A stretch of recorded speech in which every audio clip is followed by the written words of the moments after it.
महाराज म्हणतात लग्न म्हटलं की त्याला मंगलाष्टक असावीत, पाहिजेतच. मंगलाष्टक म्हणजे काय? वधूवरांना दिलेले शुभ आशीर्वाद आहेत, शुभ आशीर्वाद आहेत. आणि ती मंगलाष्टक छान गायलेली असावीत. क्षेपक गाऊ नाही, पण एक मंगलाष्टक त्यातलं फार छान आहे महाराज. आईच्या मनी दाटल्या आठवणी अश्रुत तसे लोच, हा उपदेश आहे त्या मंगलाष्टकामध्ये. पण मंगलाष्टक कसं असावं? शुभ मंगल सावधान सावधान, शुभ मंगल सावधान, शुभ मंगल सावधान सावधान, शुभ मंगल सावधान. लाभो संतती आवाज संपदा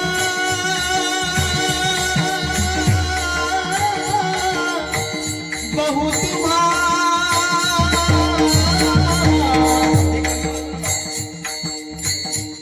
लाभो तही सद्गुणा साधोनी स्थिर कर्मयोग आपुल्या बांधवा भूषणा सारे राष्ट्र धुरी नहे कथिती कीर्ती करा उज्ज्वल गृहस्थाश्रम हा तुम्हा वधूवरा देवो सदा मंगल शुभ मंगल सावधान. ते मंगलाष्टक गायलं जातं महाराज. कशा करता?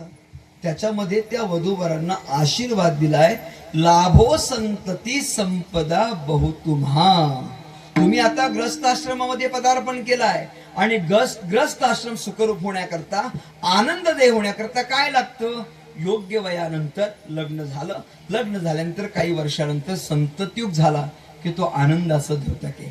संपदा, संपत्ती असावी, ऐश्वर्य असावं, सुख शांती असावी, हे सगळं तुम्हाला प्राप्त व्हावं. गृहस्थाश्रम हा तुम वधूवरा देवो सदा मंगलम.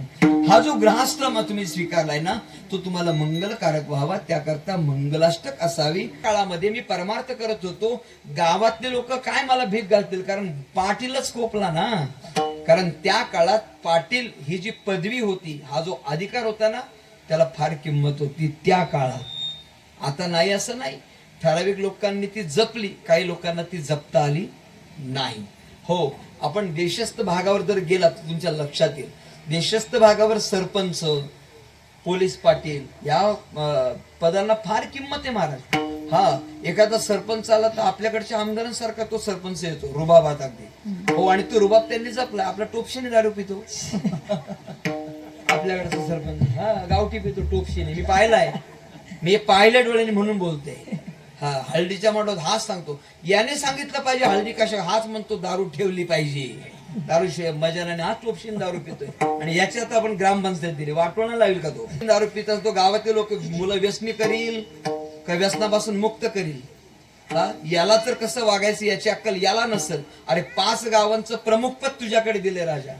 भले तू आताचा काळ बदललाय, आता किती खर्च करावा लागतो काय त्याचं सगळं बदललंय, मला त्याच्यावर फार विचार करायचा नाही, मला माहितीये. परंतु तुझ्याकडे दिलेलं पद, या पदाचा तू योग्य प्रकारे वर्तन केलं पाहिजे, त्याप्रमाणे तू वागलं पाहिजे. महाराज म्हणतात त्या काळात त्या पाटलाला किंमत होती. आता एक नवीन पद आलं, तंटामुक्ती अध्यक्ष. ऐक नाही, पद आहेत की नाही. आता ही पद कशा करता होती? गावात एखादं अघटित घटना घडली, मग पूर्वीच्या काळात कोणी आत्महत्या करायचं, पूर्वी मारामाऱ्या भरपूर होत्या. आता काळ बदलला, आता फार चांगला काळ आला महाराज. आता तेवढं काही राहिलं नाही, होतात नाही असं नाही, पण कमी. पूर्वी फारच छोट्या छोट्या गोष्टीवरनं वाद व्हायचे. मग त्या वादाला मिटवण्याकरता पोलीस स्टेशनला लोक जाईपर्यंत पोलीस पाटील गावातच त्या भानगडी मिटवायचा. हो की नाही, मिटवायचं महाराज. आणि त्या मिटल्या जायच्या, कारण त्याला किंमत होती. पूर्वी 5 गावातल्या 5 लोकांची पंचायत असायची, आता त्यांचीच पंचायत आहे. निर्णय कोणाच्या बाजूने द्यायचा, त्यामुळे ती पंचायत बार गळली, पंचायत नाही राहिली. मग पूर्वी पोलीस पाटील निर्णय द्यायचा, गावात मिटायचा, आणि नाहीच मिटलं तर पोलीस पाटील त्यांना घेऊन पोलीस स्टेशनला जायचा आणि मग ते मिटायचं. म्हणजे ती किंमत होती. आता त्याच्यानंतर तंटामुक्ती अध्यक्ष काढला. तंटामुक्ती शब्दाचा अर्थ त्याच, तंटा म्हणजे भांडण, मुक्ती म्हणजे मोकळा करणारा, म्हणजे सोडवणारा. आता तंटामुक्ती अध्यक्षानेच पहिली उपट टाकली, तर तो तंटा सोडवायचा कोणी? हा फोटो मध्ये पाहिलं तर यानेच पहिली उपट टाकली, हा तंटामुक्ती अध्यक्ष. टाळी वाजवा, भजन बोला सगळ्यांनी. गोपाळ कुमार बोला बोला, गोपाळ कुमार जय जय गोपाळ कुमार. हरी जय गजानेश्वर माऊली नाराज माऊली तुकाराम. ज्ञानेश्वर माऊली नाराज माऊली तुकाराम. भैरवी म्हणा. तुका म्हणे नाही येणे दारी आता. तुका म्हणे नाही येणे दारी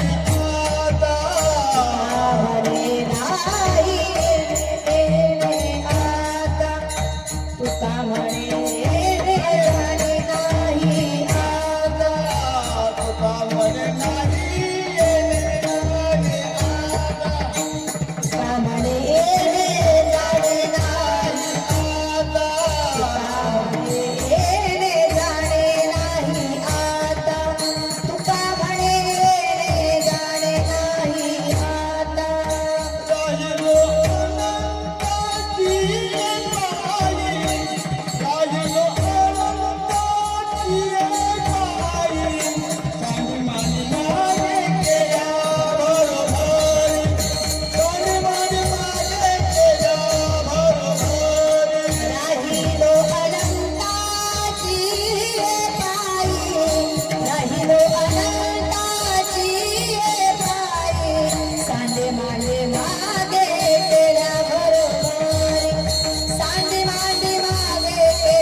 या समस्त चौधरी परिवाराच्या वतीनं श्री भरत सदाशिव चौधरी यांचं चिरंजीव भालचंद्र आणि श्री संतोष बळीराम ठाणगे यांची सुकन्या चिरंजीविका सौभाग्यवती कांक्षिणी ऋतुजा यांच्या विवाह सोहळ्याच्या निमित्ताने हा समस्त चौधरी परिवार या परिवाराच्या वतीने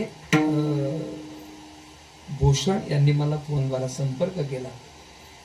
खर तर तिवणे ग्रामस्थांचा आणि आपला अतिशय जिव्हाळ्याचा संबंध यापूर्वीपासूनच आहे. मी तिवणे ग्रामस्थ बोलून कदाचित हे वाक्य माझं संकुचित करतोय, लहान करतोय, पण या संपूर्ण वास्त्री परिसराचा, या कुटुंबाचा, या आपल्या पारमार्थिक अनुषंगाने तसं जवळचा स्नेह आहे. मी अनेक वेळा बोललोय की वास्त्री परिसरामध्ये कीर्तन करण्याचा आनंद अतिशय वेगळा आहे. माणसं अतिशय साधी आणि अत्यंत प्रेमळ माणसं आहेत. कीर्तन ऐकत असताना आत्मीयतेने ऐकतात, प्रेमाच्या भावनेने आल्यानंतर आपुलकी. खरं तर माझ्या कोणी पाया पाडव एवढा मी मोठा अजिबात नाही, पण ही सगळी नात्याने, वयाने, अधिकाराने मोठी मंडळी आहेत, पण फार प्रेम करणारी मंडळी आहेत. आणि मी भूषणने सांगितलं, दादा 6 ते 8 वेळेत कीर्तन करायचं आहे म्हणून सेवा स्वीकारली. आणि मला विश्वास होता की इथे आल्यानंतर जिव्हाळ्याची सगळी माणसं भेटतील आणि तो कीर्तन करण्याचा आनंद आहे. आणि म्हणून भूषण तथा चौधरी परिवाराच्या वतीनं ही सेवा माझ्याकडे सुपूर्द करण्यात आली. तुमचं सगळ्यांचं दर्शन घडलं, तद्निमित्ताने परिवाराला धन्यवाद देतो. ऋतुजा आणि भालचंद्र यांचा ग्रस्त आश्रम सुखाचा, संसार सुखाचा व्हावा, धनधान्य पुत्र पौत्रादिक त्यांना प्राप्त व्हावं अशी भगवंताचरणी प्रार्थना करतो. उपस्थित सर्व देवतुल्य मायबाप आपल्या वतीने त्यांना शुभ आशीर्वाद प्रेरित करतो. त्यांचा संसार सुखाचा व्हावा आणि शेवटच्या श्वासापर्यंत त्यांना आनंद प्राप्त व्हावा अशी पांडुरंगाचरणी प्रार्थना. आजच्या कीर्तन सेवेसाठी माझ्यासोबत आलेले सहकारी दादा असतील, आप्पा असतील, ऋग्वेद, अथर्व, करण ही सगळी मंडळी, आता मामा सुद्धा ठिकाणी उपस्थित, त्यांचे सगळ्यांचे आभार. आपल्या परिसरातून गुणीजन गायक वादक मंडळी, आपल्या सगळ्यांचे मनपूर्वक आभार. आणि ज्यांची प्रार्थने उपस्थिती नेहमीच असते कायम. मी गणेश महाराजांना नेहमी बोलतो, महाराज कसा काय एवढा प्रवास करता, पण आजच्या मितीला आपण पाहिलं तर गणेश महाराज आणि योगिताई या कुठे नाहीत असं अजिबात नाही. त्यांना निमंत्रण मिळाल्यानंतर मानाची अपमानाची अपेक्षा न करणारी ही उभयता. एक रायगड जिल्ह्यातील महिला कीर्तनकारांमध्ये नामांकित ज्यांचं नाव आहे अशा योगिताई, परंतु कीर्तन सेवेसाठी गणेश दादा असतील, आदरणीताई असतील, जिथे त्यांना निमंत्रण मिळालं त्या परिसरात हे ठीक आहे, त्यांचं पण हे ऋणानुबंधच आहे. महाराज बोलले म्हणजे आम्ही ते बरेच दिवस राहून गेलोय.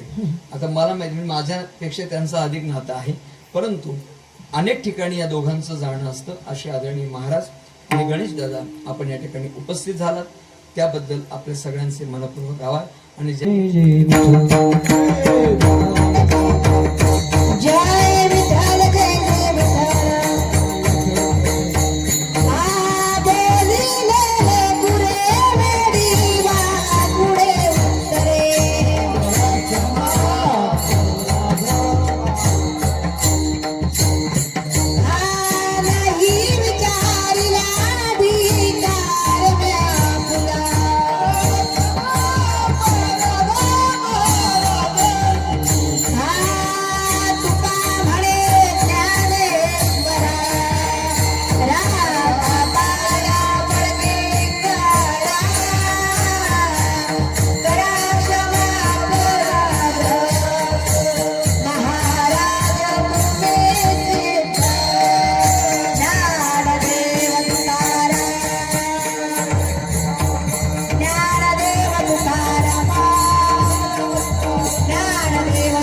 जगद्गुरु संत तुकाराम